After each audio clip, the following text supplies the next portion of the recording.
যে India versus Pakistan. Hello everyone, welcome to BSCCI competitive YouTube channel. আমাদের আজকের এই বিষয়টি সেটা গতানুগতিক পড়াশোনার মধ্যে ঠিক পড়ে না, যেটা আমাদের বর্তমান পরিস্থিতি সেই পরিস্থিতির উপর ভিত্তি করেই রয়েছে আজকে এই গুরুত্বপূর্ণ সেশন।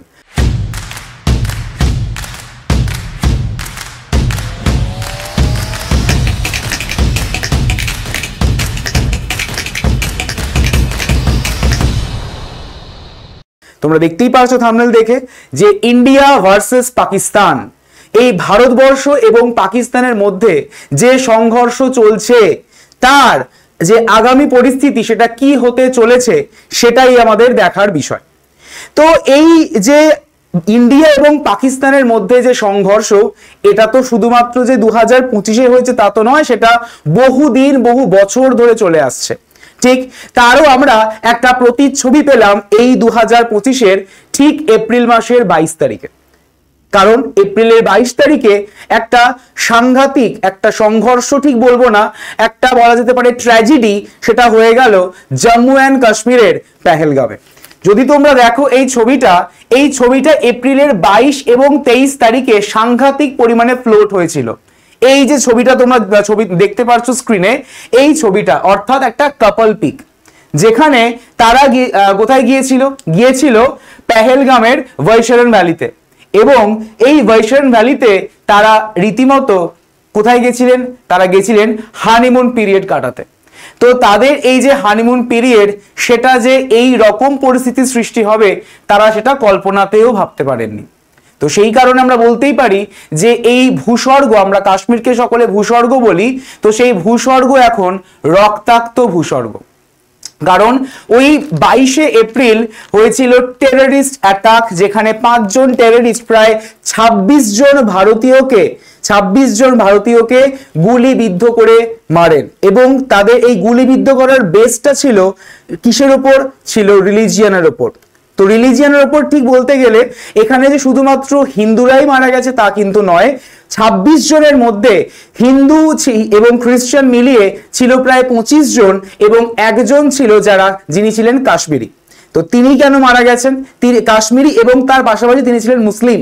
ঠিক, তিনি কেন মারা গেছেন? তিনি মারা গেছেন তাদের যে ওই অ্যাটাক, সেই অ্যাটাকটাকে বাধা দেওয়ার জন্য। তো টোটাল মোট 26 জন কিন্তু নিহত হয়েছেন এই পেহেলগাম ট্র্যাজেডিতে। তো এই পেহেলগাম ট্র্যাজেডির জন্য ভারতবর্ষ একটা সাংঘাতিক প্রতিশোধ কিন্তু নিয়েছে পাকিস্তানের এগেনস্টে। কিরকম প্রতিশোধ? 1960-এ 1960-তে হয়েছিল ইন্দাস ওয়াটার ট্রিটি ভারত এবং পাকিস্তানের মধ্যে। তো এই ইন্দাস ওয়াটার ট্রিটি বা সিন্ধু জল চুক্তি, যেটা সাসপেন্ড করে দিয়েছিল কিন্তু ভারতবর্ষ এই ঘটনার পর। কি রকম সাসপেন্ড? এই যে তোমরা দেখতে পাচ্ছ ইন্দাস ওয়াটার, সেই ইন্দাস ওয়াটার টোটালি বন্ধ করে দেওয়া হয় ভারতবর্ষের তরফ থেকে, এবং বলা হয় যে সিন্ধু নদীর যে গতি বা সিন্ধু নদীর যে গতিপথ, সেই গতিপথটাকে জাস্ট ঘুরিয়ে দেওয়া হবে 4টি ড্যাম তৈরি করে।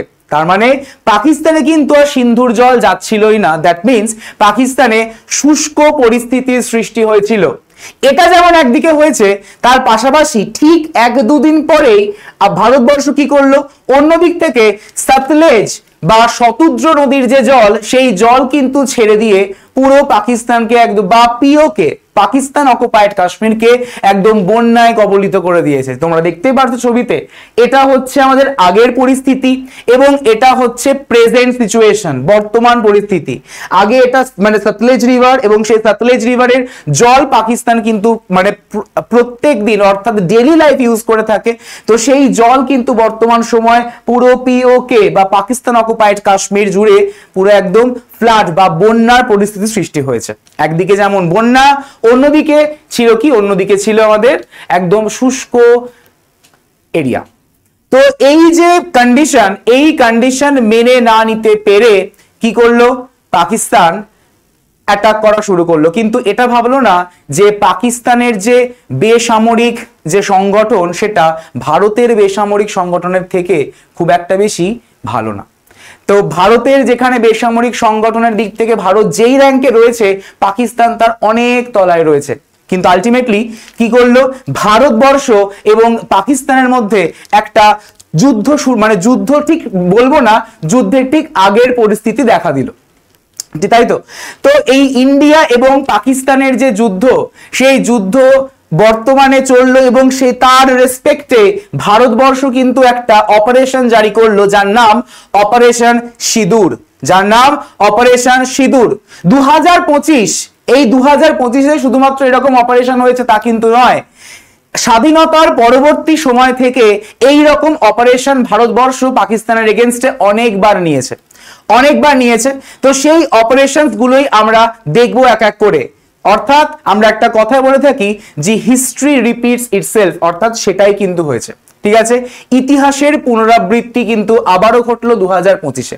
তো এই অপারেশন সিঁদুর, এই যে অপারেশনটা, এটি দুজন মহিলা, একজন যার নাম হচ্ছে সোফিয়া কুরেশি, যিনি হচ্ছেন সেনাবাহিনীর একজন কর্নেল, এবং আরেকজন হচ্ছেন কমান্ডার ভূমিকা সিং, এনাদের দুজনের পরিচালনায় এই অপারেশন সিঁদুর কিন্তু সংগঠিত হয়েছে 7ই মে 2025, যেখানে পাকিস্তানের এগেনস্টেই কিন্তু এই যে অপারেশন সেটা করা হয়ে থাকে।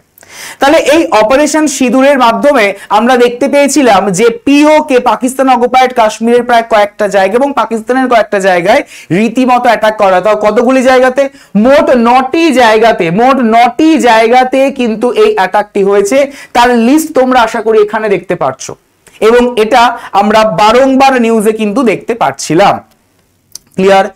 তো এই পিওকে তে যে অপারেশনটা নেওয়া হলো বা অপারেশন সিঁদুরটি নেওয়া হলো, এটার আগে অর্থাৎ 1965-এ যখন আমাদের ভারতবর্ষে চলছিল তৃতীয় পঞ্চবার্ষিকী পরিকল্পনা বা থার্ড 5-year প্ল্যান, সেই সময় ভারতবর্ষ এবং পাকিস্তানের মধ্যে কিন্তু যুদ্ধ হয়। অন্যদিকে এই 1965-র ঠিক 3 বছর আগে অর্থাৎ 1962-তে চীনের সঙ্গেও কিন্তু একই রকম সংঘর্ষ বেঁধেছিল ভারতের। তো আমরা সেদিকে যাচ্ছি না, আমরা দেখছি যেহেতু পাকিস্তানের এগেনস্টে কি অপারেশন রয়েছে সেগুলো। তো 1965-তে ভারত এবং পাকিস্তানের মধ্যে যে অপারেশনটি সংগঠিত হয় তার নাম হচ্ছে অপারেশন রিডল।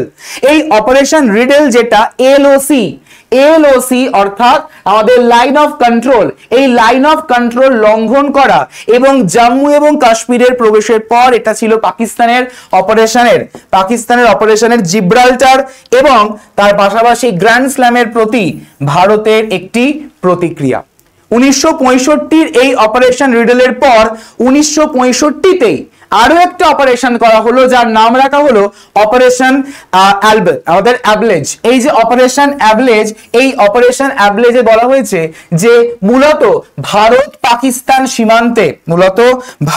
পাকিস্তান সীমান্তে বিশেষ করে কচ্ছের রণ যে এলাকা, যেটা কোথায় আমরা দেখতে পাই গুজরাটে, এই গুজরাটের কচ্ছের রণের ক্রমবর্ধমান বা এক্সপ্যান্ড এরিয়াতে উত্তেজনার কারণে এটি ভারতীয় সেনাবাহিনীর একটি পূর্ণ সক্রিয় অভিযান কিন্তু ছিল। বাট যদিও এটি তাৎক্ষণিক যুদ্ধের দিকে পরিচালিত করেনি, এটি ভারতের প্রায় সামরিক প্রস্তুতি প্রদর্শন করেছিল, যা 1965-র আগস্টে শুরু হওয়া পূর্ণ স্কেল যুদ্ধের জন্য একটি মঞ্চ তৈরি করে।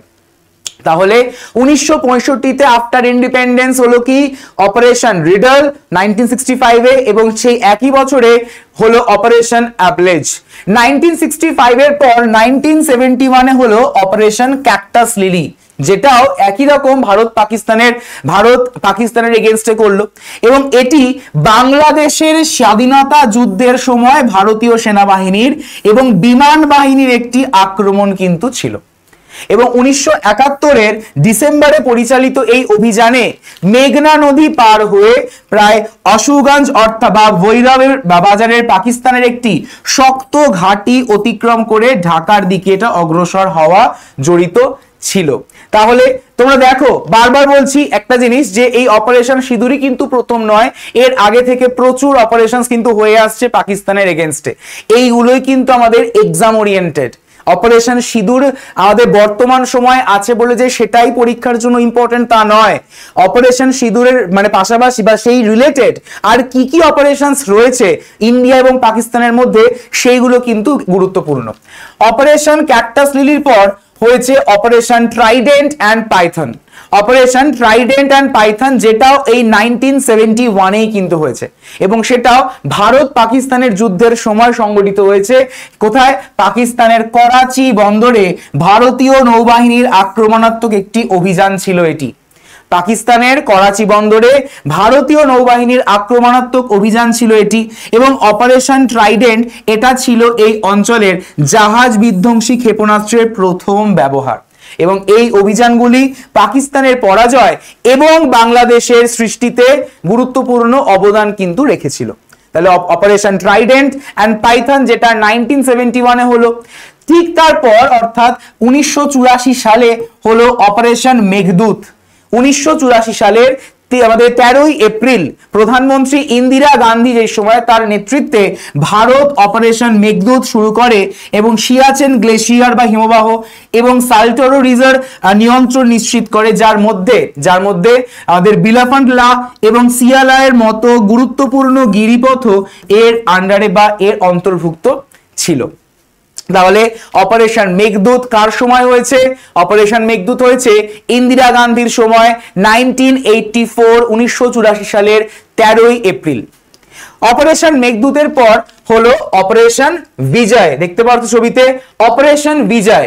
এই অপারেশন বিজয় যেটি হয়েছিল 1999 সালে 1999 এবং যেটা কার্গিল যুদ্ধের সময় পাকিস্তানি বাহিনীর দখল কর্তৃক অঞ্চল পুনরুদ্ধারের জন্য ছিল একটি ভারতীয় সামরিক অভিযান এবং এটি সফলভাবে পাকিস্তানি সৈন্যদের পিছু হটতে বাধ্য করে, যার ফলে ভারতের জয় হয়। তাহলে অপারেশন বিজয় যেটা 1999 সালে কিন্তু সংগঠিত হয়েছে। অপারেশন বিজয়ের পর এলো অপারেশন সাগর। অপারেশন সফেদ সাগর বলা হয়, যেটা 1999 সালে কার্গিল সংঘর্ষের দরুন কিন্তু এটা সংগঠিত হয়েছিল এবং যেটি আমাদের নিয়ন্ত্রণ রেখা বরাবর ভারতীয় অবস্থান থেকে পাকিস্তানি সৈন্যদের হটিয়ে দেওয়ার জন্য ভারতীয় বিমান বাহিনীর বিমান হামলা কিন্তু এটি হয়েছিল এবং যেটা 1971 সালের পর 1971-এর পর প্রথম বৃহৎ পরিসরের বিমান শক্তির ব্যবহার। 1971-এ যে যুদ্ধটি হয়েছিল এবং সেখানে যে অপারেশনটি সংগঠিত হয়েছিল, তারপর আবারও একটা বৃহৎ আকারের অপারেশন হয় এবং সেটা পুরোটাই বিমানের দ্বারা। তার নামই হচ্ছে কি? তার নামই হচ্ছে অপারেশন সফেদ সাগর 1999 সালে। 1999-এর পর হলো 2016 একটা সাংঘাতিক অপারেশন, যেটা আমরা বলতে পারি কি খুব পরিচিত নাম সার্জিক্যাল স্ট্রাইক, উরি দা সার্জিক্যাল স্ট্রাইক, তাই তো? এই নামে একটা মুভিও কিন্তু রয়েছে। এই উরি হামলার জবাবে ভারতীয় বিশেষ বাহিনীর সার্জিক্যাল স্ট্রাইক পরিচালনা কিন্তু করে এবং এই অভিযানে পাকিস্তান শাসিত কাশ্মীর নিয়ন্ত্রণ রেখা পেরিয়ে সন্ত্রাসী লঞ্চ প্যাড লক্ষ্য করা হয়েছিল। তাহলে উরি সার্জিক্যাল স্ট্রাইক যেটা 2016 সালে কিন্তু সংগঠিত হয়। এই সার্জিক্যাল স্ট্রাইকের পর ঠিক 3 বছরের মধ্যে অর্থাৎ 2019 সালে হয় আরো একটি অপারেশন ভারত পাকিস্তানের মধ্যে, যার নাম হচ্ছে অপারেশন বন্দর। এই অপারেশন বন্দর যেটা বালাকোট বিমান হামলার মাধ্যমে হয়, জম্মু এবং কাশ্মীরের কেন্দ্রীয় রিজার্ভ পুলিশ বাহিনীর কনভয় হামলার জবাবে এটি হয়েছিল এবং ভারতীয় বিমান বাহিনী পাকিস্তানের বালাকোটে জশ-ই-মোহাম্মদের একটি প্রশিক্ষণ শিবিরে বিমান হামলা চালায়। 1971 সালের পর এই অভিযানটি নিয়ন্ত্রণ রেখা পেরিয়ে প্রথম বিমান হামলা, যার ফলে ভারত এবং পাকিস্তানের মধ্যে একটি সংক্ষিপ্ত বিমান সংঘর্ষ কিন্তু হয়েছিল। তাহলে আমরা দেখতে পাচ্ছি এই 2019-এর পর আবার হলো 2020-25-এ অপারেশন সিঁদুর।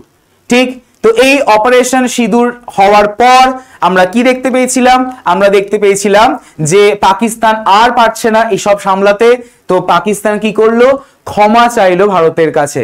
ঠিক কিরকম ক্ষমা চাইলো? ক্ষমা চেয়ে বললো যে সংঘর্ষ বিরতি, মানে যুদ্ধ বিরতি ঘোষণা করলো এবং তারপরেও পাকিস্তান কিন্তু যুদ্ধবিরতির 3 ঘন্টা পেরোলো না, মানে 3.5 ঘন্টা পেরোলো না, তার মধ্যে আবারও অ্যাটাক করলো। কোথায়? আবারও অ্যাটাক করলো শ্রীনগরে। ঠিক আছে, তো দ্যাট মিনস আমরা সকলেই জানি যে পাকিস্তান এমনই একটা দেশ যে কোনোদিনই কিন্তু শুধরবে না, তাই তো? তো এই রিলেটেড বা এই অপারেশন সিঁদুরের পর আবারও কি আর কিরকম পরিস্থিতি সৃষ্টি হতে চলেছে এবং এর দরুন এর পরবর্তী স্টেপ হিসেবে আমাদের ভারত সরকার ঠিক কি পদক্ষেপ নেবে সেটা তোমরা তোমাদের মতামত আমাদের কমেন্ট তোমরা জানাতে পারো কমেন্ট সেকশনে।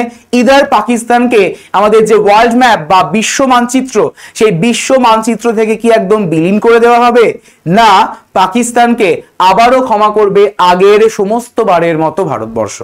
যেটা তোমাদের মতামত সেটা অবশ্যই করে তোমরা কিন্তু আমাকে জানাবে কোথায়, কমেন্ট সেকশনে, এবং সেখানে ডেফিনেটলি আমি তোমাদের রিপ্লাই দেব। তো তোমরা যদি এই রকম আপডেট পেতে চাও এবং এই রিলেটেড আমাদের যে বাংলা ম্যাগাজিন অর্থাৎ সাফল্যের সোপান তোমরা যদি ডাউনলোড করতে চাও তাহলে অবশ্যই করে কোথায় ভিজিট করতে ভুলো না আমাদের এই ব্লগিং সাইটে, অর্থাৎ গুগলে গিয়ে সার্চ করো blog.bssei.in। তো একদম প্রথমেই চলে আসবে এই লিঙ্কটাতে ক্লিক করবে। লিঙ্কে ক্লিক করার পর তোমাদের একদম কর্নারে দেখবে ইংলিশ লেখা রয়েছে। এই ইংলিশটা থেকে চেঞ্জ করে করবে কি বাংলা। বাংলায় যখনই চেঞ্জ করবে তো তোমাদের এখানে সমস্ত বাংলা ভাষায় যা যা আপলোড হয়ে থাকে সেগুলো তোমাদের কাছে চলে যাবে কোথায়, ম্যাগাজিন সেকশনে। তো যখনই তোমরা ম্যাগাজিন সেকশনে চলে যাবে তো একদমই প্রথমের দিকে ম্যাগাজিন সেকশনে যখনই চলে যাবে তো একদমই প্রথমের দিকে দেখবে লেখা রয়েছে সাফল্যের সোপান। তো এই হচ্ছে মে মাসের সাফল্যের সোপান এবং এটাকে স্ক্রল করলেই তোমরা একদম তলায় দেখতে পাবে হচ্ছে ডাউনলোড অপশন, অর্থাৎ সাফল্যের সোপান ই ম্যাগাজিন মে 2025 তোমাদের জন্য আমাদের আপলোড করা হয়ে গেছে। এবং এখানে যে রক্তাক্ত ভূস্বর্গ এবং তার পাশাপাশি পুরো মাস জুড়ে যে কারেন্ট অ্যাফেয়ার্স রয়েছে সেগুলো ওয়ান লাইনার ফরম্যাটে দেওয়া রয়েছে এবং পাশাপাশি তোমাদের পুরো ওভারঅল মান্থের 250-এর বেশি কিন্তু আমাদের এমসিকিউজ রয়েছে। এছাড়া প্র্যাকটিস সেট রয়েছে তোমাদের আপকামিং, যারা এনটিপিসি রয়েছে সেই এনটিপিসি প্র্যাকটিস সেট সমস্ত কিছু পেয়ে যাবে কোথায়, এই ম্যাগাজিনে অর্থাৎ সাফল্যের সোপান। তো কোথা থেকে ডাউনলোড করবে সেটা তোমরা আশা করি বুঝে গেছো। ডাউনলোড অপশনে ক্লিক করবে, ডাউনলোড করে নিতে পারবে। ঠিক, তাহলে তোমাদের সঙ্গে ডেফিনেটলি দেখা হচ্ছে এর পরবর্তী আর গুরুত্বপূর্ণ সেশনে। Thank you everyone.